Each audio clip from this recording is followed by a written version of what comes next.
देखें इधर,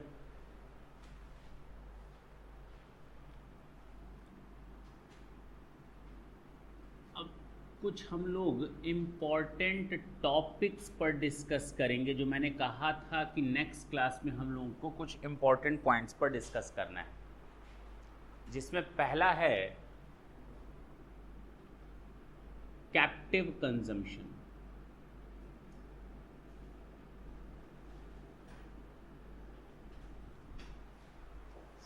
फर्स्ट है कैप्टिव कंजम्पशन।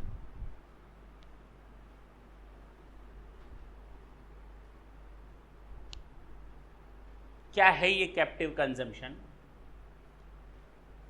हमने सामान को मैन्युफैक्चर करना है, लेकिन जब तक ये सामान लास्ट लेवल तक पहुंचेगा, यानी कंप्लीट प्रोडक्ट बनेगा, ऐसा प्रोडक्ट जिसका मार्केट में, जिसको बेचने के लिए हम बना रहे हैं, हम इस पेन को बेचने के लिए बना रहे हैं, हमने इसकी पैकिंग कर दी, मार्केट में ये अलग नाम से जाना जाता है, अलग काम से जाना जाता है, हम इसको सेल करते हैं, सीटा में मेंशन्ड है, ड्यूटी लग जाएगी। लेकिन अगर हम किसी फाइनल प्रोडक्ट को मैन्युफैक्चर करते समय उस प्रोडक्ट को कई डिफरेंट लेवल से होकर के गुजरना पड़ता है, हो सकता है, और जब उसने ये फर्स्ट फेज क्रॉस किया तो उस सामान को भी अगर हम चाहें तो मार्केट में सेल कर सकते हैं। वो मूवेबल है, मार्केटेबल है, एवन एक्साइजेबल है और गुड्स है। यानी मिड पॉइंट पर आकर के सामान, मिड पॉइंट पर आकर के सामान मूवेबल भी है, मार्केटेबल भी है, एक्साइजेबल भी है। एक्साइजेबल का मतलब ऐसा सामान जो कि सीटा के फर्स्ट एंड सेकंड शेड्यूल में मेंशन्ड है। Is it clear? तो अगर ये सामान सीटा के फर्स्ट एंड सेकंड शेड्यूल में मेंशन्ड है और ये मिड लेवल पर है, तो भी ये एक्साइजेबल हो जाएगा, एक्साइज ड्यूटी लग जाएगी। थोड़ा गड़बड़ लग रहा होगा। गड़बड़ इसलिए लग रहा होगा कि इस स्टेज पर अगर हमने ड्यूटी दे दी, फिर थोड़ी देर बाद सेकंड स्टेज खत्म हुआ, सामान फिर नए नाम, मतलब नए नाम, नए काम, मूवेबल है, मार्केटेबल है, एक्साइजेबल है, बन सकता है, एक्साइजेबल है, फिर ड्यूटी लग जाएगी। अब हम इस तरह से ड्यूटी लगाते जाएंगे, सामान बनाते जाएंगे, कितने लेवल्स पर आप ड्यूटीज को इम्पोज करोगे? जबकि अल्टीमेट इंटेंशन तो हमें ये पेन बनाने का है। और at mid level of processes अगर हमारा कोई सामान इंटरमीडिएट लेवल पर एक्साइजेबल हो जाता है तो क्या हमें बार बार ड्यूटी देनी पड़ेगी? जवाब आएगा हाँ। लेकिन मैक्सिमम प्रोडक्ट्स को आज की डेट में इंटरमीडिएट गुड्स के केस में एग्जेम्प्ट कर दिया गया है। Is it clear? Is it clear?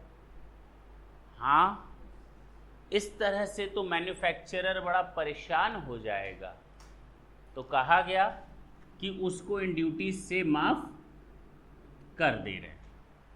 लेकिन अगर ड्यूटी से उसको माफी नहीं, आज की डेट में मैक्सिमम प्रोडक्ट्स एग्जेम्प्ट कर दिए गए हैं मिड लेवल पर, ये याद रखना, इंटरमीडिएट लेवल पर, और इसी को ही कहते हैं खुद का सामान बना करके नेक्स्ट प्रोसेस में उस सामान को यूज करना, कंज्यूम करना, खुद सामान बना करके उसको नेक्स्ट लेवल तक ले जाने के लिए कंज्यूम करना, और इसको हम कहते हैं कैप्टिव कंजम्पशन या इंटरमीडिएट प्रोडक्ट्स, या इंटरमीडिएट प्रोडक्ट्स।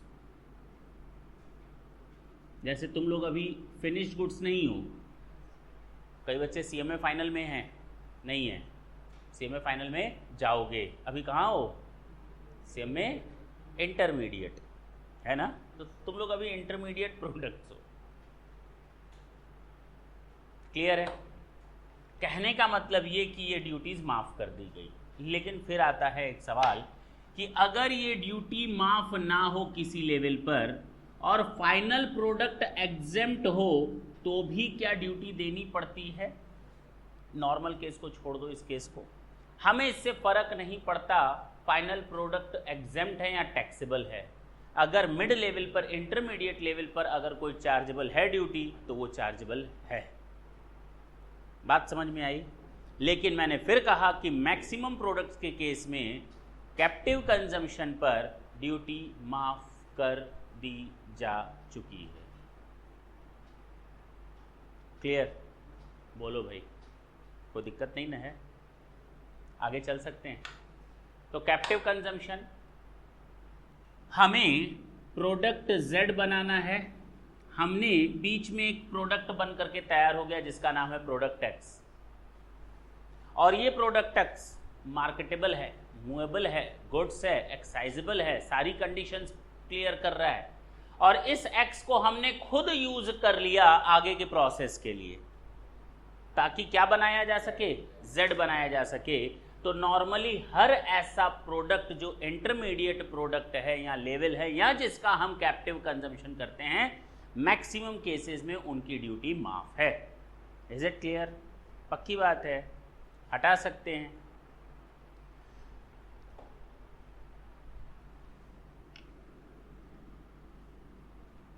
इसमें कोई डाउट हो तो पूछ सकते हो।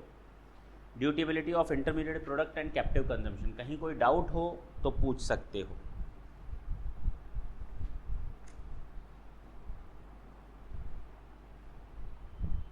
एक और नया टॉपिक आएगा इसी में ही, site related activities and the most important.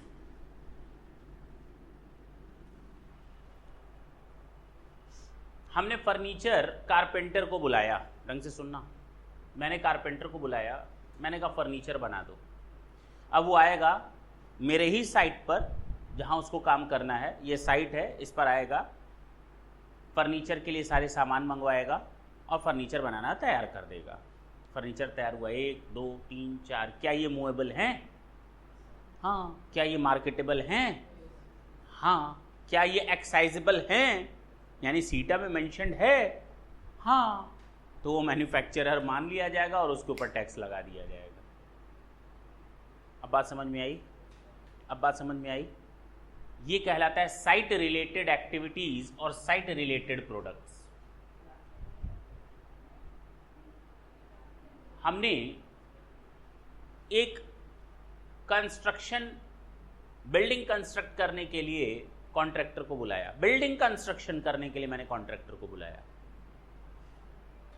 अब वहां पर साइट रिलेटेड एक्टिविटीज होंगी, ईंटें रखता जाएगा और एक बिल्डिंग बन करके तैयार। हाँ या ना?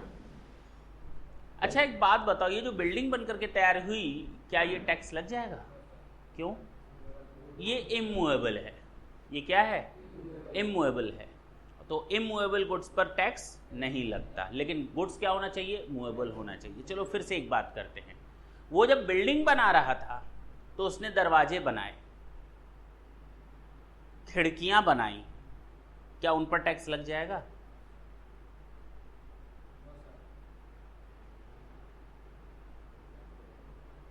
वो खिड़कियां भी बनवाएगा, दरवाजे भी बनवाएगा, अलमीरा भी बनवाएगा, हाँ या ना? तो क्या उन पर टैक्स लग जाएगा? बिल्कुल लग जाएगा, बिल्कुल लग जाएगा। एक नया सामान जो मार्केटेबल भी है, गुड्स है, मार्केटेबल है, मूवेबल है और एक्साइजेबल है, और अगर आपने वो मैन्युफैक्चर किया है, then you are needed to pay the amount of tax. Excise duty pay करनी पड़ेगी। यानी साइट पर आप काम कर रहे हैं और उस साइट पर काम करते करते आप अगर मूवेबल कोई गुड्स बना दे रहे हैं जिसकी मार्केटेबिलिटी भी है, मूवेबिलिटी भी है, तो टैक्स लग जाएगा, बशर्ते वो एक्साइजेबल हो। मूवेबल और मार्केटेबल है, एक्साइजेबल नहीं है, तो टैक्स क्यों लगेगा? मूवेबल भी है, मार्केटेबल भी है और एक्साइजेबल भी है, तो टैक्स लग जाएगा, बशर्ते मैन्युफैक्चर हुआ हो। मैन्युफैक्चर कहाँ हुआ हो? विदेश में, हाँ, in India. Is it clear? यहाँ तक कोई दिक्कत? अच्छा, फिर और थोड़ी बात करें। हमने जो तुम लोगों ने पेट्रोल के बड़े बड़े स्टोरेज टैंक देखे होंगे, लंबे लंबे होते हैं स्टोरेज टैंक होते हैं ना, उसको बनाया मैंने। वो जमीन से फिक्स नहीं है, अटैच नहीं है, जमीन से अटैच नहीं है, मैंने उसको बनाया। भाई पेट्रोलियम प्रोडक्ट्स के लिए देखते होगे तुम लोग, बहुत बड़े बड़े स्टोरेज टैंक होते हैं, लाखों टन लाखों लीटर उसमें चला जाएगा तेल। बताओ क्या है वो? अगर मैंने उसको बनाया है तो क्या उस पर एक्साइज ड्यूटी लग जाएगी? हाँ या ना? हाँ, कंटेनर नहीं है वो, ना वो उतना बड़ा सामान, स्टोरेज टैंक, मैं स्टोरेज टैंक की बात कर रहा हूँ। ये मूवेबल है ही नहीं। क्या उसको इस कंडीशन को कहेगा ये दे दो हमको, चलो ले चलो? अरे नहीं भैया, नहीं ले जा सकते ऐसे। उसको आपको काटना पड़ेगा, डिसमेंटल करना पड़ेगा, और डिसमेंटल करेंगे और बिना डिसमेंटल किए नहीं ले जा सकते तो ये इमूवेबल है। मैंने साइट पर एक मशीन बनाई, ढंग से सुनना, ये स्टोरेज टैंक बनाया। अगर इसको मुझे किसी को बेचना है, मूवेबल नहीं है। कैसे मूवेबल नहीं है? क्योंकि इसको मूवेबल करने के लिए इसको काटना पड़ेगा पीसेज में, फिर इसको ले जा सकते हैं, या उसको स्क्रैप में बेचना पड़ेगा। बात समझ में आई? एक और एग्जांपल ले लेते हैं। मैंने मशीन बनाई, मैंने साइट में क्या किया, मैं फ्लोर मिल बनाने का काम करता हूँ, तो मैंने मशीन बनाई, मशीन के पार्ट्स मंगाए, मशीनें बनाई, फर्नीचर बनाया, सब बनाया। तो फिलहाल मैं मशीन की अगर बात करूँ, मशीन को मैंने ज़मीन के साथ जोड़ दिया। अब बताओ क्या ये एक्साइजेबल है? मशीन को मैंने ज़मीन के साथ अटैच कर दिया, क्या ये एक्साइजेबल है? हैं छोटे मोटे केस? हाँ बताओ। नहीं है, क्यों नहीं है? अटैच कर दिया गया। ऐसे तो हर आदमी ज़मीन में फर्नीचर भी लाएगा, थोड़ा अटैच कर देगा, थोड़ा स्क्रू टाइट कर देगा। ऐसे तो हर चीज़ आप अटैच कर दो ज़मीन के साथ और बोल दो ये मूवेबल है। ये नहीं है कोई टेस्ट, ऐसे नहीं बोला जा सकता मूवेबल है या मूवेबल है। हमने उसको वाइब्रेशन फ्री वर्क करने के लिए ज़मीन के साथ जोड़ा। हमने उसको ज़मीन के साथ इसलिए जोड़ा ताकि काम आसान तरीके से किया जा सके। अब काम हो रहा है, मशीन हिल रही है, हुई हुई हुई करके, तो 4 लोग पकड़ करके मशीन को बैठे हैं, तब तो मशीन मैन्युफैक्चर कर रही है। क्या ऐसा पॉसिबल है? तो उसको ज़मीन के साथ क्या कर दो? अटैच कर दो, अर्थ के साथ अटैच कर दो। अगर मैंने इस पर्पस के लिए ज़मीन के साथ मशीन को अटैच किया है, then it fall under the category of movability. वो मूवेबल है गुड्स, वो गुड्स है, मूवेबल है, मार्केटेबल है, एक्साइजेबल है। टैक्स लगा दो, टैक्स लगा दो। हाँ या ना? चिमनी की बात करते हैं। किसकी बात करते हैं? अभी बोलने तो दो। चिमनी मत देखो, चिमनी देखते होगे तुम लोग, ऐसे होती है, और जब आई होगी, जब यहां पर आई होगी तो बड़े से ट्रक में लद करके आई होगी और सारे सड़क की तार वार को उड़ाते हुए आई होगी। हाँ हाँ, तो कैसे पहुंची होगी उस जगह पे?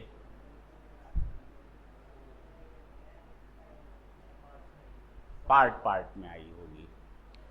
एक ट्रक पे इतना पार्ट, दूसरे ट्रक पे, तीसरे ट्रक पे, ऐसे ऐसे करके आया होगा। पार्ट पार्ट में ये चिमनी आई होगी। अब बताओ, अगर पार्ट पार्ट में ये चिमनी आ रही है और उसके बाद हम इसको असेंबल करके बना रहे हैं कंप्लीट चिमनी, तो बताओ क्या है ये? मूवेबल है, इमूवेबल है?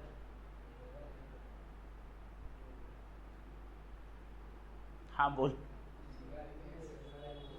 ये यहां पर जाने से पहले मूवेबल थी, तभी तो सामान जा रहा है। ये यहां पहुंचने से पहले मूवेबल है, उसको एक अलग नाम, अलग काम, और एक जगह से दूसरी जगह ले जाया जा सकता है। वो हमारा मैन्युफैक्चर हो गया उसी समय जब हमारा ये सामान जाने को तैयार था। हाँ, लगने के बाद ये कंप्लीट चिमनी बन गई, नया प्रोडक्ट आ गया, लेकिन अब ये अटैच हो गई अर्थ के साथ, अब ये इमूवेबल है। अब बात समझ में आई? क्लियर है? हाँ या ना? इसको अगर हमें फिर हटाना हो, बेचना हो, तो फिर पार्ट पार्ट में ले करके सुविधा के तौर पर हम इसको लेंगे। ऐसा थोड़ी कि कंप्लीट चिमनी को खिसकाते हुए ले जाएंगे, वो पॉसिबल नहीं। Is it clear? पक्की बात है। यहाँ पर ये देखना जरूरी है क्या चीज़ों को हम एक जगह से दूसरी जगह ले जा सकते हैं? हाँ तो ठीक। अगर हम इस सामान को, कंप्लीट चिमनी को एक जगह से दूसरी जगह ले जा सकते हैं तो इसका मतलब ये हमारा मैन्युफैक्चर है, प्रोडक्ट है और गुड्स है, मार्केटेबल है, मूवेबल है, चार्ज कर दो टैक्स। लेकिन अब क्या चिमनी पर टैक्स लग सकता है? नहीं लग सकता। Is it clear? हमने जो मशीन बनाई थी, बहुत बड़ी मशीन बनाई, बहुत बड़ी मशीन बनाई, टर्न की प्रोजेक्ट्स जिसको बोलते हैं, बटन ऑन करो सारी मशीनें धड़ धड़ धड़ धड़ करके स्टार्ट हो जाती हैं, मैंने वो मशीन बनाई। अब बताओ क्या वो मशीन मेरी एक्साइजेबल है? जमीन के साथ मैंने अटैच भी कर रखा है, कोई दिक्कत नहीं है, केवल सुविधा के तौर पे। हम उस मशीन को एक जगह से दूसरी जगह ले जा सकते हैं क्या? हाँ ले जा सकते हो, पार्ट पार्ट में ही सही ले जा सकते हो, कोई दिक्कत नहीं है। उसमें कोई डैमेज नहीं होने जा रहा, मशीन कोई बर्बाद नहीं हो रही। हम डिसमेंटल करेंगे और उसको नई जगह पर जा करके अटैच कर देंगे। Is it clear? पक्की बात है। तो ये हमारा है साइट रिलेटेड एक्टिविटीज़। क्या है ये? नॉर्मल सी बात ये देखनी है कि जिस कंडीशन में वो एसेट लग रही है क्या वो मूवेबल है या इमूवेबल, दैट्स इट। उसको एक जगह से दूसरी जगह क्या उसको ले जाया जा सकता है, हाँ या ना। अगर उसको बर्बाद करके ले जा रहे हैं तो मूवेबल नहीं है। अगर उसको एज सच ले जा सकते हैं, भले ही पार्ट पार्ट में ही सही, तो वो मूवेबल कहलाएगी। Is it clear? किसी एसेट को जमीन में केवल अपनी सुविधा के लिए अटैच कर देना उसको इमूवेबल नहीं बना देता। अब पक्की बात है। फिर एक नया पॉइंट आता है साइट रिलेटेड एक्टिविटीज के बाद, असेंबली। वेदर असेंबली, तुम लोग अगर अपना स्टडी मैट लाए हो तो अच्छी बात है, उसमें भी देख सकते हो। अगर नहीं लाए हो तो भी कोई दिक्कत नहीं है, दे दें। ये वाला नया स्टडी मैट हमें दे दें।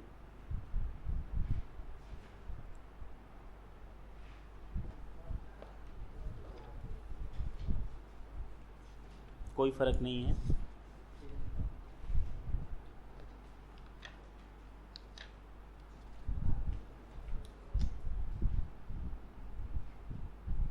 अगर आप सीएमए की स्टडी मैट देखेंगे तो 2.16, पेज नंबर 2.16, ये मैंने आपको बता दिया, intermediate products and captive consumption. हाँ या ना?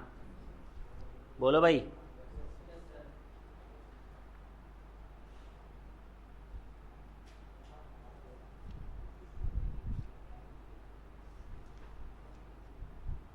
चलो, असेंबली मैन्युफैक्चर होता है या नहीं? असेंबली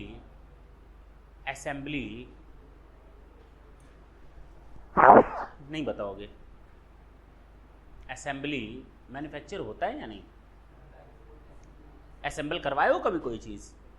कंप्यूटर, माउस अलग से, कीबोर्ड, रैम, सीपीयू। अच्छा सीपीयू लोगे तो रैम अलग से लोगे। चलो सीपीयू, यूपीएस, मॉनिटर सब ले लिया, असेंबल कर दिया। सीपीयू अलग से था तो वो कंप्यूटर था कि नहीं था? नहीं।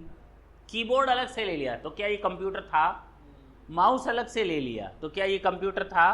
लेकिन जब सबको अलग जोड़ दिए तो क्या बन गया? तो क्या ये टैक्सेबल होगा? मूवेबल है, मैन्युफैक्चर है, गुड्स है, मार्केटेबल है, टैक्स लगा दो। क्या दिक्कत आई? नहीं, दिक्कत कहाँ आई? कोई दिक्कत तो नहीं है। असेंबली हमारा मैन्युफैक्चर होता है। लास्ट पॉइंट,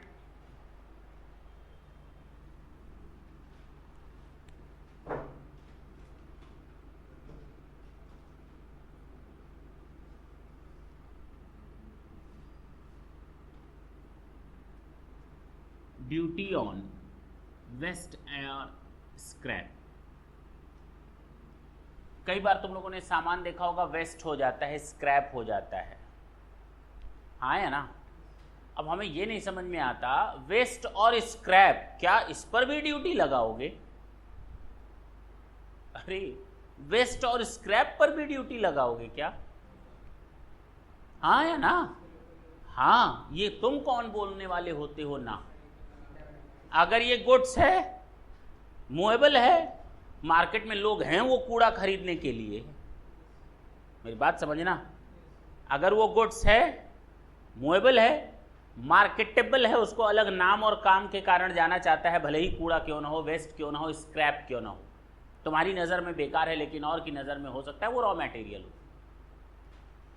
बात समझना, गुड्स होना चाहिए, मूवेबल होना चाहिए, मार्केटेबल होना चाहिए और एक्साइजेबल होना चाहिए। अगर ये सारी कंडीशन पूरी करता है तो सोचना क्या, फिर तो सोचने की कोई ज़रूरत ही नहीं है, उस पर टैक्स लगा दो।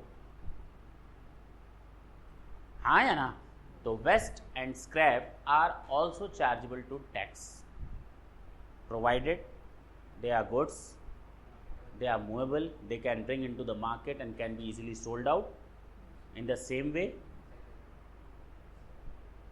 those goods are to be known in the market in different name and for their work. And then lastly, the thing is fall under excise act, tariff act, सीटा, सेंट्रल एक्साइज टैरिफ एक्ट। अगर वो एक्साइजेबल है तो इतनी चीज़ें पूरी हैं तो टैक्स लगा दो। फिर तो सोचने की कोई तुम लोग को ज़रूरत ही नहीं है कि सोचोगे अभी भी। पैकिंग, लेबलिंग और branding activities, packing, labelling and branding activities. हम लोगों ने तो एक ही चीज देखी ना अभी तक, केवल एक ही चीज बार बार बोल रहा हूं मैं, गुड्स होना चाहिए, मूवेबल होना चाहिए, मार्केटेबल होना चाहिए, मैन्युफैक्चर इन इंडिया होना चाहिए, एक्साइजेबल होना चाहिए, बस। इसके अलावा तो मैंने कभी कुछ नहीं बोला अभी तक। जितना भी पढ़ाया है, ये शायद तीसरा लेक्चर है और इस थर्ड लेक्चर तक इसके आगे तो हम लोग गए ही नहीं, और अभी भी हर पॉइंट पे आकर के वही चीज़ बात कर रहे हैं। और जब मैंने तुम लोग को पैकिंग, लेबलिंग, रीलेबलिंग, रीपैकिंग की बात बताई थी तो बताई थी कहाँ पर? मैन्युफैक्चर के पॉइंट नंबर 3 में अमाउंट टू मैन्युफैक्चर और डीम्ड मैन्युफैक्चर बताया था। पॉइंट नंबर 2 में भी बताया था, पॉइंट नंबर 3 में भी बताया था, और थर्ड में मैंने बताया था लेबलिंग, रीलेबलिंग, पैकिंग, रीपैकिंग और अल्टरेशन इन प्राइसेस। अगर कोई सामान आप पैक कर रहे हो और वो पैकिंग, अगर मैंने इसको पैक किया तो क्या मैन्युफैक्चर हो गया? पहले साइट में आएगा नहीं सर। लेबलिंग की तो क्या ये लेबल लगा देने से क्या ये नया काम और नया सामान बन गया? नहीं सर, क्योंकि मैन्युफैक्चर की डेफिनेशन बताई थी, there must be an in transformation. Transformation manufacture की बेसिक डेफिनेशन बताई थी, ट्रांसफॉर्मेशन होना चाहिए, नए नाम, नए काम और नई एक्टिविटीज़ के साथ वो सामान आना चाहिए आइडेंटिटी में। तो क्या लेबल और पैकिंग कर देने से सामान का काम और नाम बदल जाएगा? नहीं सर। लेकिन हम ये भी नहीं बोल सकते कि पैकिंग, लेबलिंग, रीलेबलिंग और ब्रांडिंग लगा देने से सामान की कॉमर्शियल लेवल चेंज हो जाता है, थोड़ा सा चेंज हो जाता है। अगर ये नॉर्मल पेन खरीद लो, लिखा हुआ है मनोरंजन कंपनी, और वहीं पर दूसरी पेन लिखी हुई है कैमलिन कंपनी, कौन सी खरीदोगे? अच्छा पॉजिटिव इंप्रेशन किसके लिए जाएगा? कैमलिन के लिए। बट ऑब्वियस क्योंकि मनोरंजन लिमिटेड या मनोरंजन नाम की पेन को हम लोग नहीं जानते। हाँ या ना? देखो ना, कॉमर्शियली उसका ब्रांडिंग बढ़ गया, कॉमर्शियली लोग उसको अलग नाम और काम से जानते हैं। लेकिन हर पैकिंग, हर रीपैकिंग, हर लेबलिंग, हर रीलेबलिंग, ये हमारा क्या नहीं होती? मैन्युफैक्चर नहीं होती। केवल वही चीज़ें मैन्युफैक्चर होंगी जो सेंट्रल एक्साइज टैरिफ एक्ट 1985 में मेंशन्ड है। यानी वो एक्टिविटीज़ अगर सीटा में मेंशन्ड हैं तो वही चीज़ें हमारी मैन्युफैक्चर मानी जाएंगी और एक्साइज ड्यूटी लगे। यानी सारी लेबलिंग, सारी रीलेबलिंग, सारी पैकिंग, सारी रीपैकिंग पर ड्यूटी नहीं लगती, केवल उन पर लगेगी जो सीटा में मेंशन्ड हैं। प्रॉब्लम क्या थी? बहुत ज़्यादा कन्फ्यूज़न था और बार बार सुप्रीम कोर्ट और हाई कोर्ट डिसीजन दे रहे थे, ये पैकिंग नहीं है, इस पैकिंग से मैन्युफैक्चर नहीं हुआ, इस रीपैकिंग से मैन्युफैक्चर नहीं हुआ। लेकिन अगर हम इसको प्रॉपर डिफाइन ना करें तो गवर्नमेंट को रेवेन्यू का बहुत ज़्यादा नुकसान भी हो जाएगा। तो गवर्नमेंट ने उस चीज़ को बिल्कुल क्लियर कर दिया। कहा कि हम थर्ड शेड्यूल बना दे रहे हैं जिसमें पैकिंग, रीपैकिंग, लेबलिंग, रीलेबलिंग को हम क्या कर देंगे, शामिल कर देंगे, और वो अमाउंट टू मैन्युफैक्चर माना जाएगा और उस पर आपको एक्साइज ड्यूटी देनी पड़ेगी। अब आप एक बहुत बड़ा टैंकर खरीद करके ला रहे हो तेल का, पेट्रोल का, और उसको ड्रम्स में भर रहे हो, तो क्या वो आपका मैन्युफैक्चर हो गया? नहीं सर। तो इस तरह की ट्रीटमेंट, इस तरह की रीपैकिंग मैन्युफैक्चर नहीं मानी जाती है। Is it clear? बशर्ते वो सीटा में मेंशन होना जरूरी है। बार बार हम वहीं पहुंच रहे हैं। देखो ना, कुछ भी पढ़ा तो एक ही चीज़ आई, एक्साइजेबल होना चाहिए, सीटा में मेंशन होना चाहिए, मैन्युफैक्चर होना चाहिए, मार्केटेबल होना चाहिए, मूवेबल होना चाहिए, गुड्स होना चाहिए, इन इंडिया होना चाहिए। इसके अलावा तो अभी तक हम कुछ बात ही नहीं कर पाए। तो कुछ भी सोचने से पहले इन चीज़ों पर ध्यान दे देना, अपने आप तुम्हारा आंसर तुम्हारी आंखों के सामने होगा। बोलो। तो पैकिंग, लेबलिंग, अच्छा ब्रांडिंग एक्टिविटीज़ कभी कभी होता क्या है, ब्रांड ओनर। अब मैंने मटेरियल खरीदा, एक एग्जाम्पल है बहुत बढ़िया और मैंने हर बार देता हूँ। एक मिस्टर पापड़ वाला है, मिसर्स पापड़ वाला, उसने क्या किया, जितनी भी लेडीज़ हैं उन सबको रॉ मटेरियल दे दिया, कहा कि पापड़ बनाओ अब इससे। अब वो लेडीज़ क्या है, घर पे बैठकर क्या बना रही हैं, पापड़ बना रही हैं, और किसको दे रही हैं, हमें, मिसेस पापड़ वाला को, और मैं उसको बेच रहा हूँ। मैन्युफैक्चरर कौन? ये मत बोलो लेडीज़, तुम भी उस, हाँ बोलो कौन मैन्युफैक्चरर कौन, मेसर्स पापड़ वाला या लेडीज़? मेसर्स पापड़ वाला। गलत जवाब सही जवाब है लेडीज। अरे मैंने कहा मैन्युफैक्चर किया, मैंने तो केवल रॉ मटेरियल दिया है।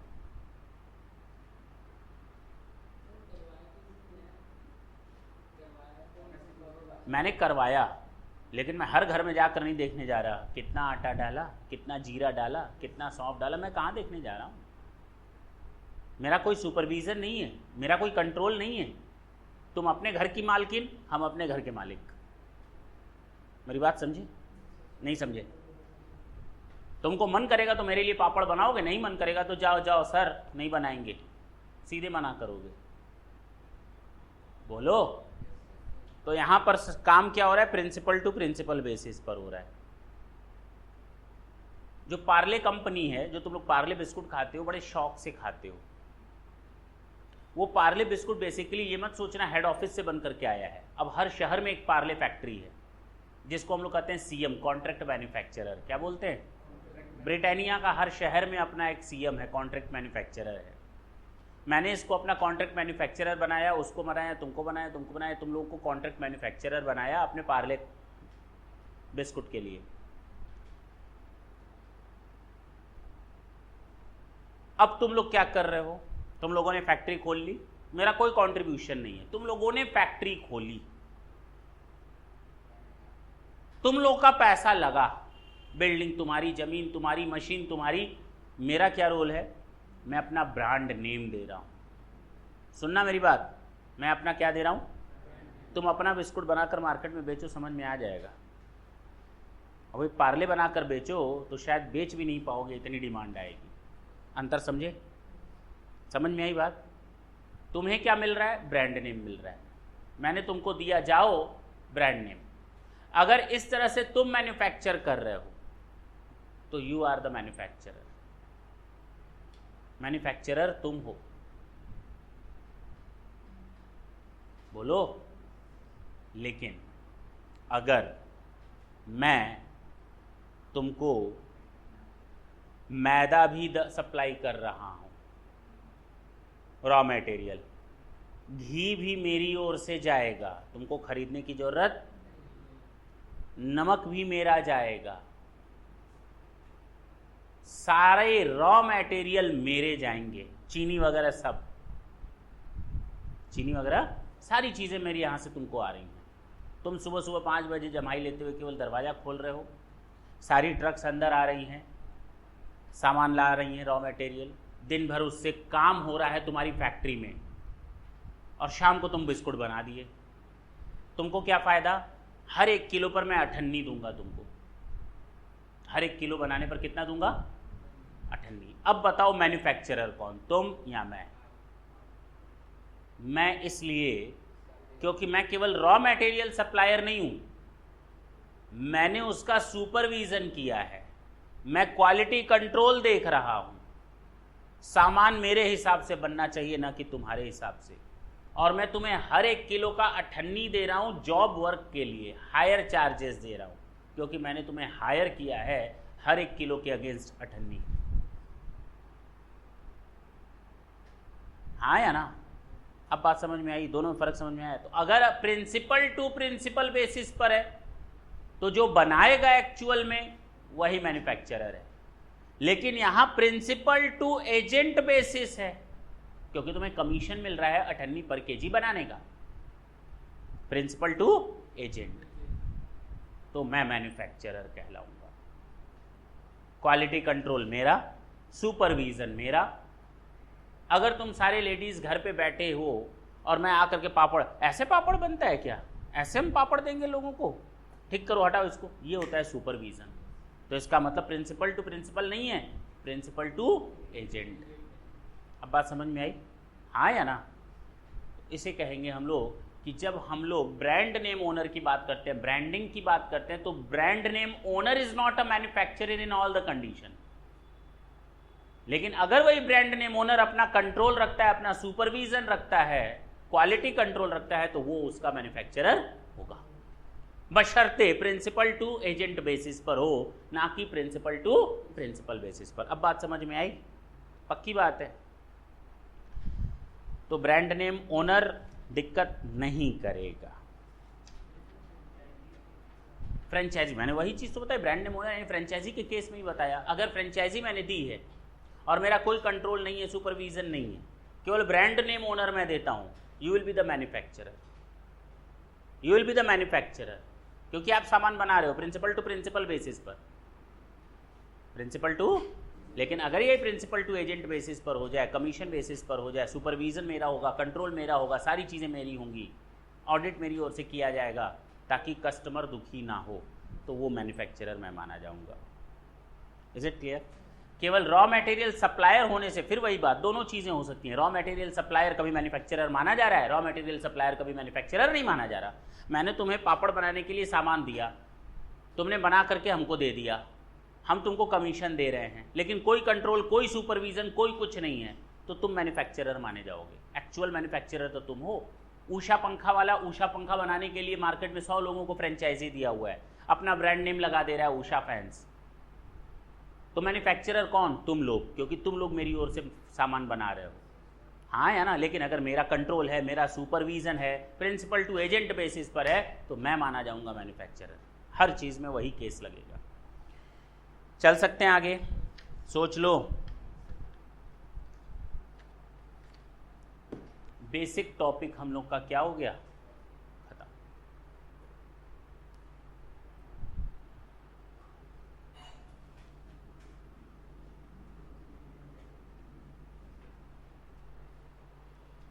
हम लोग जो अब देखने जा रहे हैं, सुन लो, एक तरह से समझो चैप्टर नंबर 1 ओवर।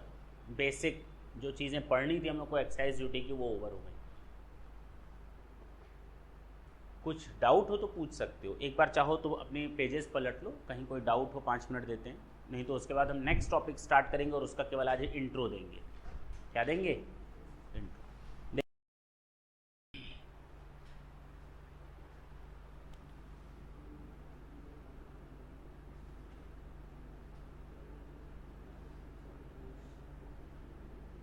अच्छा एक बात बताओ, गवर्नमेंट को हमसे क्या चाहिए? Excise duty. और ये एक्साइज ड्यूटी गवर्नमेंट कैसे कलेक्ट करेगी? उसको 2 चीज़ें मालूम होनी चाहिए। क्या मालूम होनी चाहिए? एक तो वैल्यू ऑफ गुड्स और दूसरा टैक्स रेट। यानी मुझे अगर टैक्स देना है तो हमें 2 चीज़ें मालूम होनी चाहिए, तभी तो हम टैक्स दे पाएंगे।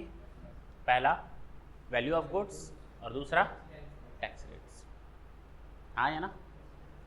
या तो हमारे ऊपर टैक्स लगाया जा सकता है, टैक्स पर टन पर केजी फिक्स हो, ₹5 पर केजी, ₹50 पर टन, ऐसे भी लगाया जा सकता है। लेकिन इन टोटालिटी अगर मैं देखूं तो हमको दो चीज़ें मालूम होनी चाहिए। पहला वैल्यू ऑफ गुड्स, क्या मालूम होना चाहिए? तो हम लोग वैल्यूएशन में जाएंगे। कहाँ जाएंगे? Valuation of excisable goods. एक पूरा का पूरा चैप्टर पढ़ेंगे कि कैसे वैल्यूएशन होता है सामान का, पूरा एक चैप्टर है। दूसरा, टैक्स रेट के लिए या टैरिफ के लिए हमें सही तरीके को गुड्स को क्लासिफाई करना पड़ेगा। अगर हमने क्लासिफिकेशन गलत कर दिया, या तो टैक्स नहीं लगेगा, या तो कम लगेगा, या तो ज़्यादा लग जाएगा। यानी गुड्स को सही तरीके से आप क्लासिफाई करोगे तो सही टैक्स रेट मिलेगा। लगना चाहिए था टैक्स रेट 15% के हिसाब से, आपने लगा दिया 12.5% के हिसाब से। लगना चाहिए था 12.5% के हिसाब से, आपने लगा दिया 15% के हिसाब से। गलत है ना? तो गुड्स को सही क्लासिफाई करना उतना ही जरूरी है सही टैक्स रेवेन्यू के लिए। बोलो। तो हमें ये दो चैप्टर देखने हैं। हम पहला टॉपिक क्या देखने जा रहे हैं? Classification of goods. कैसे करते हैं क्लासिफिकेशन?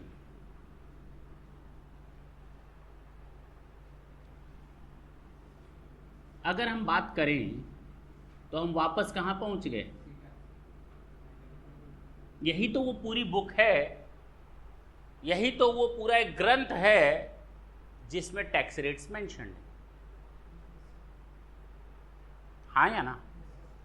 इसी को ही तो हम लोगों ने 3 शेड्यूल में बांटा था। हाँ या ना? जी sir. First schedule, second schedule and third schedule. हमने सीटा को इन्हीं 3 शेड्यूल्स में बांटा है। ये हमें बताता है बेसिक एक्साइज ड्यूटी। अगर याद हो तो मैंने बताया था ना कि फर्स्ट शेड्यूल में हम लोग बेसिक एक्साइज ड्यूटी की बात करते हैं, सेकेंड शेड्यूल में हम लोग स्पेशल एक्साइज ड्यूटी की बात करते हैं, और मैंने इसके आगे कुछ और जोड़ा था कि normally in all cases it is exempt now. बोला था ना? बोला था कि नहीं बोला था? और थर्ड शेड्यूल तो तुम लोग को मालूम है एमआरपी बेस्ड, या जिसको पैकिंग रीपैकिंग किनारे कर देते हैं। हम जो बात करेंगे पूरी की पूरी, ना तो हम इसकी करने जा रहे, ना हम इसकी बात करने जा रहे,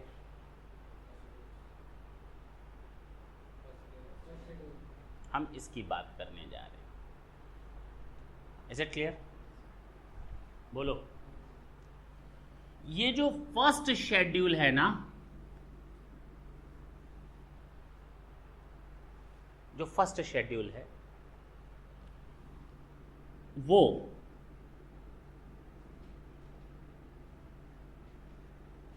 बीस सेक्शंस में डिवाइडेड है।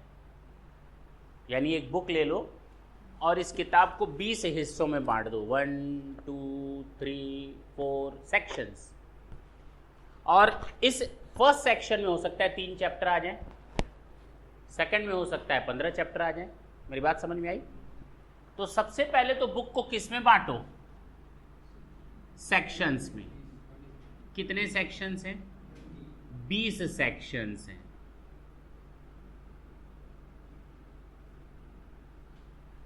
यानी इन टोटालिटी वो पूरी बुक फर्स्ट शेड्यूल में 20 सेक्शंस में बटी हुई है। और जब हम सेक्शंस के आगे की बात करें तो टोटल कितने चैप्टर्स हैं? जो 20 सेक्शंस है ना, अलग अलग करके टोटल मिलाकर कितने चैप्टर्स हैं? 96 चैप्टर्स हैं। ये सारे चैप्टर्स, हर एक चैप्टर अपनी अपनी हेडिंग, अपनी अपनी सब हेडिंग और उसके आगे सब हेडिंग में डिवाइडेड है। यानी कोई भी चैप्टर ओपन करोगे तो उसकी पहले हेडिंग देखनी पड़ेगी, उसकी सब हेडिंग देखनी पड़ेगी और उसकी सब हेडिंग्स देखनी पड़ेंगी।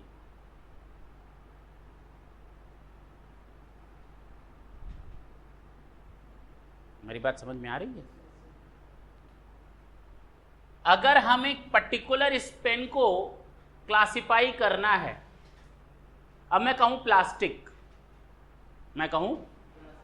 प्लास्टिक, ये पेन है, केवल ये बोलना ये पेन है दैट इज नॉट इंपॉर्टेंट। ये बोलना कि ये प्लास्टिक मेड पेन है और ये प्लास्टिक मेड पेन मार्कर के काम आती है, एजुकेशनल इंस्ट्रूमेंट की तरह, जो परमानेंट नेचर का नहीं है। दो तरह के मार्कर मार्केट में मिलते हैं, सीडी पर लिखने के लिए परमानेंट नेचर का जिसको मिटाया ना जा सके, दूसरा ये जिसमें स्पिरिट होता है, स्पिरिट नहीं होता, स्पिरिट तो तुम लोगों को होगा, स्पिरिट होता है जिसको हम मिटा सकते हैं। अब बात समझ में आई? क्लियर है? कहने का मतलब अगर हमें सही क्लासिफाई करना है तो सही तरीके से जाना पड़ेगा। पेन बोल दो, अब पेन प्लास्टिक की भी है, पेन मेटल की भी हो सकती है, पेन गोल्ड की भी हो सकती है, पेन नॉर्मल मिक्सचर भी हो सकती है, ठीक है ना? लेकिन हमको उसको सही तरीके से अब प्लास्टिक से आप खिलौना भी बना सकते हैं, प्लास्टिक से आप बकेट भी बना सकते हैं, प्लास्टिक से आप फ्लावर्स भी बना सकते हैं, कुछ भी बना सकते हैं, टॉयज भी बना सकते हैं। सही तरीके से चीज़ों को क्या करना पड़ेगा? क्लासिफाई करना पड़ेगा ताकि सही रेट ऑफ ड्यूटी पर पहुंचा जा सके। अच्छा, यहां तक कोई दिक्कत? 8 डिजिट का पूरा स्टोरी होता है। कितने डिजिट का? 8 डिजिट का। बाद में बताते हैं ये 8 डिजिट। फिर से वापस देखो, ये पूरा जो सीटा है हमारा, जिसको हम कहते हैं सेंट्रल एक्साइज टैरिफ एक्ट, मेरी बात ढंग से सुनना, ये सीटा 1985 इंडिया का है। किसका है? अमेरिका में कुछ और होगा, ब्रिटेन में कुछ और होगा, हर जगह का अलग अलग अपना। लेकिन अलग अलग अगर करेंगे तो बड़ा कंफ्यूजन हो जाएगा, बहुत कंफ्यूजन हो जाएगा। वहां से क्लासिफिकेशन कुछ और होकर के आ रहा है, यहां क्लासिफिकेशन कुछ और हो रहा है, यहां क्लासिफिकेशन कुछ और है, तीसरी कंट्री में क्लासिफिकेशन कुछ और होगा। तो कहा गया क्यों ना हम एक काम करें, ऑल ओवर वर्ल्ड में जो मोस्ट एक्सेप्टेड लॉ है उसी को हम एडॉप्ट कर लें। हाँ या ना? तो हम लोगों ने जो सीटा बनाया बहुत सोच समझ कर बनाया, जिसको हम लोग कहते हैं HSN बेस्ड। क्या बोलते हैं? ये आपका HSN बेस्ड है। सर HSN का मतलब harmonised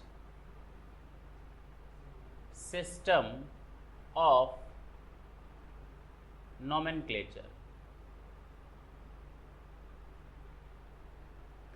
harmonised system of nomenclature यानी हम लोगों ने मोस्ट एक्सेप्टेड तरीके से अपना क्लासिफिकेशन किया है। अब यही क्लासिफिकेशन इस चीज़ का अमेरिका में भी आप उसी तरह से पाएंगे और ब्रिटेन में भी पाएंगे और दूसरी कंट्रीज में भी ऐसे ही पाएंगे। Is it clear? पक्की बात है? तो कहने का मतलब हमारा जो सीटा बना हुआ है वो HSN बेस्ड है। किस बेस्ड पर है? HSN बेस्ड, जिसको हम लोग कहते हैं harmonised system of nomenclature.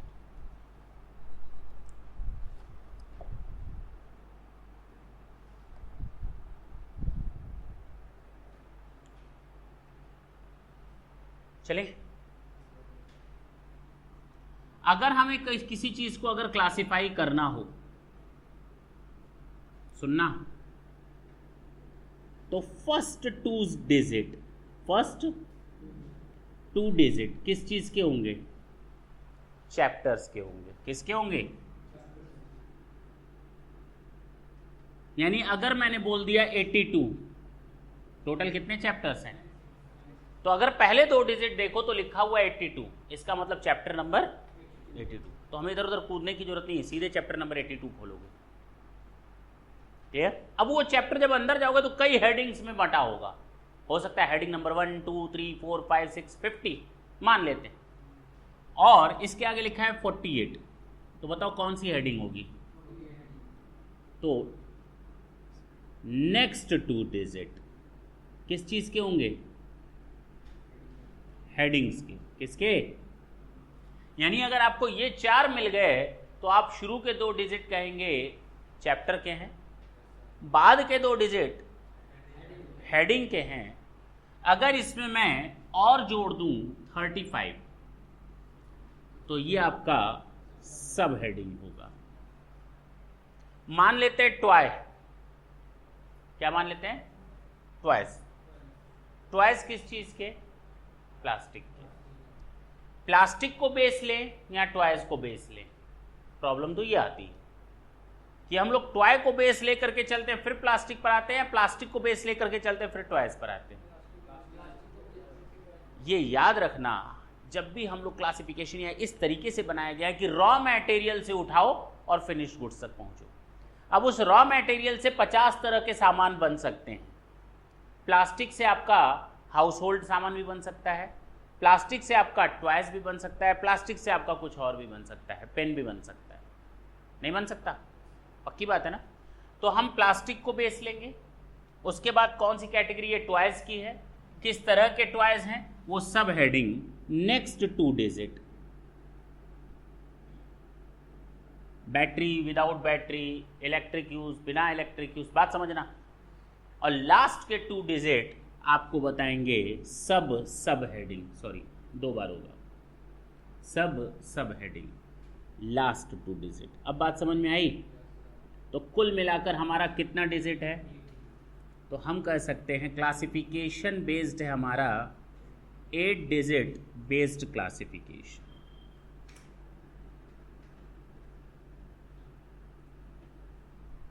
Clear हुआ? क्लियर हुआ?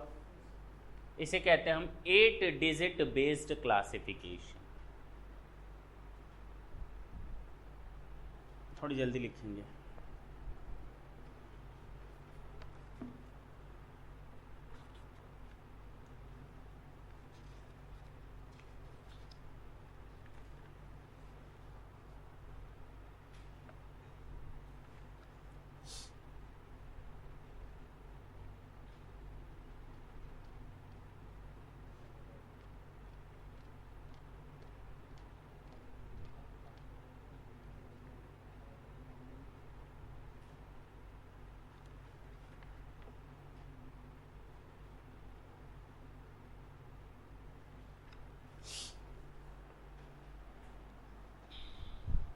हो गया हो तो आगे बढ़ें।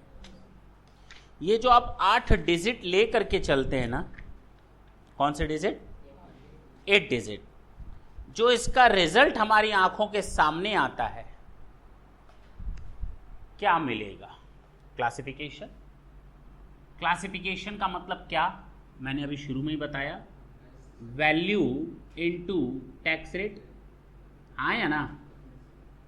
ये मिलेगा और इसको हम कहते हैं टैरिफ आइटम। क्या बोलते हैं? यानी कौन सा टैरिफ आइटम है, किस रेट ऑफ टैक्स पर जा रहा है, तो शॉर्ट पे हम कहेंगे इसको टैरिफ आइटम। आप अपना स्टडी मैट खोलें, आप अपना स्टडी मैट खोलें, पेज नंबर है 2.18।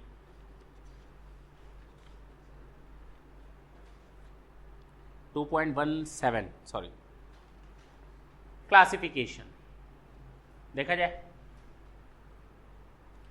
Central excise duties chargeable on the goods which are manufactured in India and are subject to excise duty, यानी एक्साइजेबल गुड्स हो। However all goods can not be charged with the same rate of duty. ये तो पक्की बात है, सारे सामान पर एक ड्यूटी लगाओगे ना। Therefore, the goods need to be grouped. सामान को आपको ग्रुप करना है, कैटेगराइज करना है into separate categories and sub categories for which the rate of excise duty may be determined, ताकि rate of excise duty क्या की जा सके? डिटरमाइन की जा सके। The identification of goods through groups and subgroup is called classification of goods. The rate of duty is found out by classifying the product in its appropriate heading under CETA. The CETA classify all the goods under 96 chapter and specific code is assigned to each them. Code दिया गया है ना 2 digit का. CETA is based on International Convention of a Harmonized System of Nomenclature, जिसको हम HSN भी बोलते हैं, which is developed by World Custom Organization, that time called as custom. छोड़ दें इसको. This is an international nomenclature standard adopted by most of the countries to ensure uniformity in classification in international trade. अब clear है? वही जो मैंने बताया वही लिखा है, कुछ अलग से नहीं लिखा. Central excise tariff is divided broadly in 20 sections. देखो ना ब्रॉडली किस में बटा हुआ है? 20 सेक्शंस में. Section notes are given at the beginning of each section which governs entries in that section. Each of the section is divided into various chapters. कितने chapters? 96 chapters. हाँ या ना. Chapter notes are given at the beginning of each chapter which governs entries in that chapter. तो इसको हम chapter note बोलेंगे. ठीक. 48 chapter में चैप्टर नोट्स. अच्छा, there are 96 chapters and each chapter and sub chapter is further divided into various heading and sub heading. अब clear है? CETA basic features क्या है? सीटा 1985 जो एक्ट बना हुआ है, जो टैरिफ के लिए एक्ट बना हुआ है, सीटा पूरी ग्रंथ बनी हुई है, वो क्या है? Central excise tariff has been made very detailed and comprehensive as all the technical and legal aspects in relation to goods have been incorporated in it. यानी बहुत ही broad वे, मैंने बताया था इतनी मोटी किताब है. अच्छा, the excise tariff is based on HSN. Sir बता दिया, आगे बढ़िए. The goods of the same class have been grouped together to bring about partly in treatment and restricted the. छोड़ दे इसको. Central excise tariff provided detailed clarificatory notes under each section और chapter. जब आप chapter में जाते हैं ना तो उसके आगे चैप्टर नोट्स लिखा होता है. जब आप ये चैप्टर खोलते हैं, कौन सा चैप्टर? मान लो आपने ये चैप्टर खोला, तो इस चैप्टर के आगे ये चैप्टर है, इसके आगे देखो चैप्टर नोट्स दिया है ना, ये चैप्टर नोट्स कहलाता है कि आखिर इसमें कौन सी चीज़ें आएंगी. और फिर आप हेडिंग में जाते हो तो फिर वो हेडिंग नोट्स होते हैं, वो आपको बताएंगे इस हेडिंग में कौन कौन सी चीज़ें आएंगी. उसके बाद सब हेडिंग आएगी, उसके आगे नोट्स लिखा होगा, वो बताएगा कि अब इसमें आप कहाँ जा रहे हो. बात समझे? हमें नंबर से थोड़ी पता चलेगा हमें यहाँ जाना है, वो नंबर आगे डिटेल करेगा और वो डिटेलिंग ही कहलाती है नोट्स. Is it clear? हो गया ये हार्मोनाइज सिस्टम ऑफ नॉमेनक्लेचर मैंने बता दिया. एग्जाम्पल नीचे आपका लिखा हुआ है. नेक्स्ट पेज पर देखें तो ऊपर लिखा हुआ है ट्रेड पैरेलेंस थ्योरी. क्या लिखा हुआ है? कभी कभी बड़ा कन्फ्यूज़न हो जाता है किस सामान को किस हेड में ले जाएं, कहाँ ले जाएं, क्योंकि उसके कई यूज़ होते हैं और अगर कई यूज़ होते हैं तो हमारा दिमाग काम करना बंद कर देता है. हम तो वहाँ जाना चाहेंगे जहाँ टैक्स रेट कम हो और गवर्नमेंट वहाँ जाना चाहेगी जहाँ टैक्स रेट, तो हम कहाँ जाएं? क्योंकि वी आर कन्फ्यूज्ड. बोल बेटा, हम लोग क्या हैं? कन्फ्यूज हैं कि जाएं तो जाएं कहाँ. तो उसके लिए बोला गया ट्रेड पैरेलेंस थ्योरी पर जाओ. अगर आप कंफ्यूज हो तो कंफ्यूजन को दूर कर देते हैं. जो चीज़ जिस चीज़ के लिए बनी है उसको उसी तरह से बोलो.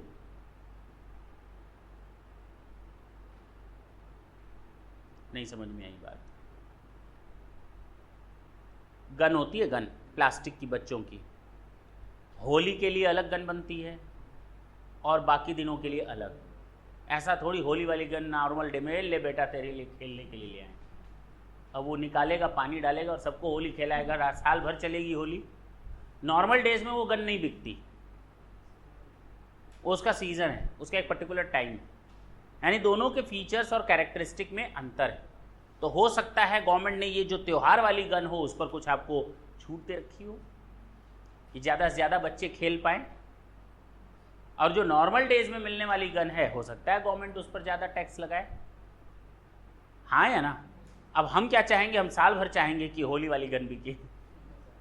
उसके लिए ट्रेड पैरेलेंस थ्योरी कहा गया.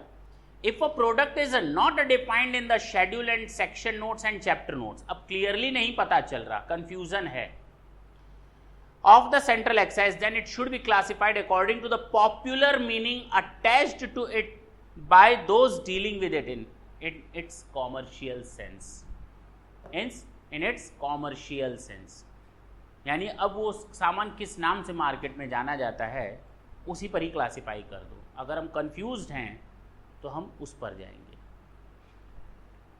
Is it clear? मैं वापस यही चीज़ें जो मैंने बताई मैं फिर से रिपीट करता हूँ, क्योंकि इसके आगे आपका इंटरप्रिटेटिव रूल्स हैं। क्या हैं?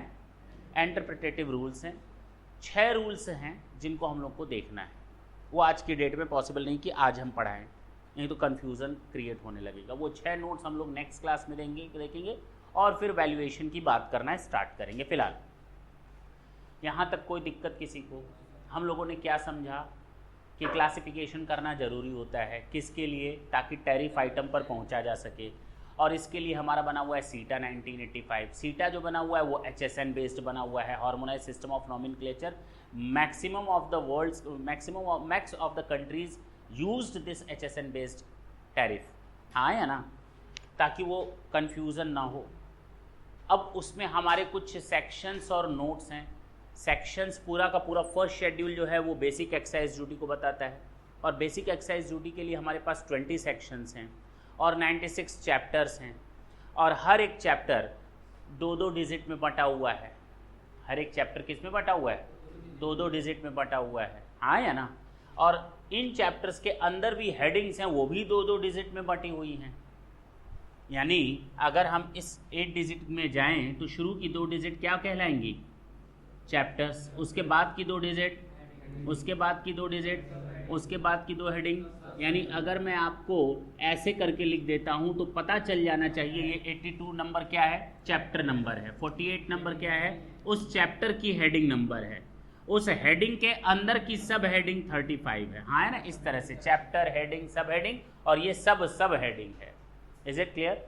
और जो आपके हाथ में उस समय आएगा ना, आप देखोगे तो आश्चर्य करोगे, वो टैरिफ रेट बता रहा होगा, टैरिफ आइटम बता रहा होगा कि आपका सामान किस टैरिफ की कैटेगरी में आता है, किस रेट से आपको टैक्स देना है। Is it clear?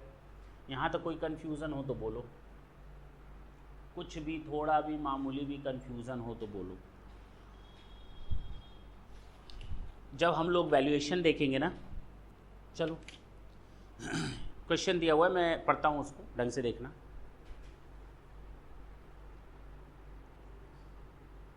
Interpretative rules का केवल पहला पार्ट में बता रहा हूँ, बाकी 5 नेक्स्ट क्लास में बताएंगे। पहला इसलिए बता रहा हूँ ताकि दिमाग में ये सेट हो जाए कि हम लोग पढ़ेंगे क्या। उस समय बताएंगे तो ये नहीं लगेगा नया है, उस समय क्या लगेगा? अच्छा, पुराना है। रूल 1 प्रोवाइड्स, रूल 1, 6 रूल्स हैं interpretative rules. Rule 1 provides that the title of section, chapter and sub-chapters are provided for ease of reference, and heading along cannot be used for classification. The determination as to whether the goods fall would be dependent on the relevant section and chapter note. जरा नीचे देखें, एक example दिया हुआ है, पहले उसको समझ लेते हैं, फिर वो ऊपर की बात समझ में आएगी। Mister A manufactured wooden table. Mister A ये लकड़ी की टेबल बनाता है।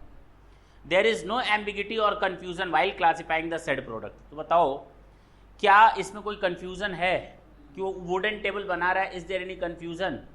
वो वुडन टेबल किसके काम आएगी? पढ़ने के काम आएगी, खाना खाने के काम आएगी, हाँ या ना। वो वुडन टेबल कॉलेज में रखाएगी या होटल में रखाएगी या घर पे रखेंगे? बोलो ना। तो हम सबसे पहले उसको बिल्कुल नॉर्मल सेंस में देखते हैं। रूल नंबर 1 कहता है बिल्कुल नॉर्मल सेंस में देखो, तो this is your wooden table, that's it. इसके आगे बात करना भी क्या है? बेकार है। फिर से अब जरा ऊपर पढ़ते हैं। Rule number 1 provides that the titles of sections, chapters and sub chapters are provided for ease of reference. ये जो दिए हुए हैं ना टाइटल्स, या ये जो बनाए हुए हैं ना, ये रेफरेंस के लिए बनाए हुए हैं ताकि आप डायरेक्ट वहां पर हिट कर सको। तो फॉर ईज ऑफ रेफरेंस, चाहे वो हेडिंग हो, सेक्शंस हो, चैप्टर हो, चैप्टर नोट्स हो, सब सेक्शन हो, सेक्शंस हो, देखें, are provided for ease of reference and heading along can not be use for classification. the determination as to where the goods fall would be dependent on the relevant section. किस पर depend करेगा? Section पे. तो section number 1, section number 2, section number 3, section. Sir कोई एक example बता दीजिए जो हमें सेक्शंस के बारे में बता दे. चलो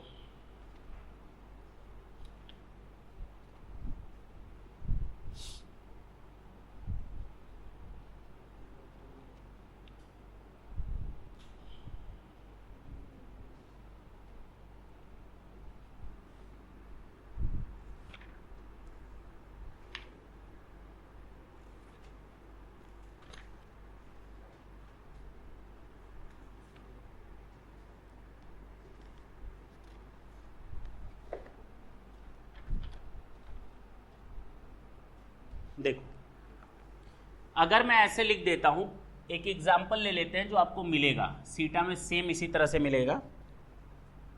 3305 90 40.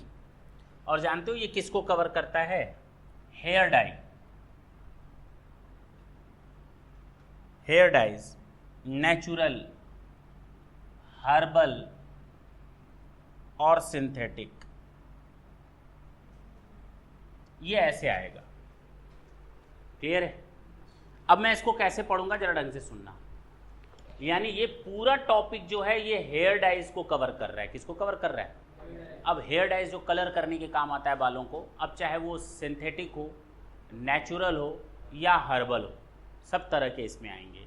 तो पढ़ने से तो ये पता चल गया, अगर हमको अब हेयर डाइज को क्लासिफाई करना होगा तो हमें यहाँ जाना है. लेकिन अब जरा देखो 33 रेफर्स क्या रेफर करेगा? चैप्टर रेफर करेगा. तो 33 इज योर चैप्टर नंबर. तो 33 रेफर्स चैप्टर. और उस चैप्टर 33 में क्या लिखा हुआ है जरा ढंग से देखना. चैप्टर नोट्स बोला था ना मैंने, चैप्टर के आगे क्या लिखा रहेगा? Chapter notes. और वो क्या लिखा होगा? कॉस्मेटिक और toilet preparation, essential oils etcetera. Cosmetic यानी रंग रूप संवारने के काम आएगा. टॉयलेट प्रिपरेशन यानी साबुन और इस तरह की चीज़ें. और ऑयल, एसेंशियल ऑयल्स एक्सेट्रा. ये आपका चैप्टर नोट्स है, तो उसी में ही जाएंगे. दूसरा 05 सेक्शंस के बाद किस में आएंगे? चैप्टर के बाद किस में आएंगे?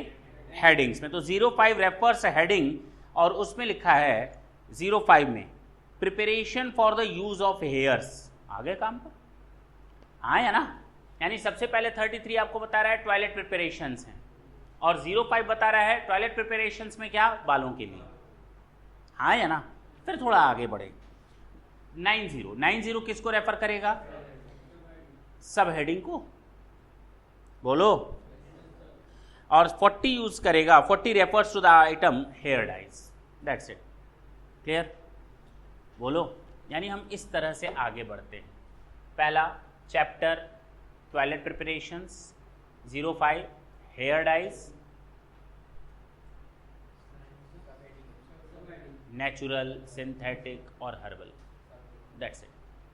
पक्की बात है. अब आप उस पर जा करके अपना टैरिफ आइटम देख लेंगे, क्या टैक्स रेट लगता है. This is the way to interpret, this is the way to classify your goods. अब इसके आगे जब प्रॉब्लम्स आएंगी तो सबसे पहले हम ट्रेड पैरेलेंस थ्योरी देखेंगे. जिस नाम से वो सामान और जिस काम से वो सामान जाना जाता है मार्केट में, उसके बाद हम इंटरप्रेटेटिव रूल्स देखेंगे नेक्स्ट क्लास में. यहाँ तक कोई दिक्कत हो तो बताएं, क्योंकि वो 6 रूल्स बहुत इंपॉर्टेंट रोल प्ले करेंगे. केवल रूल्स नहीं, उसमें हम लोग डैश वगैरह भी सीखेंगे, डैश कैसे लगाया जाता है. चल, थैंक यू बाबू.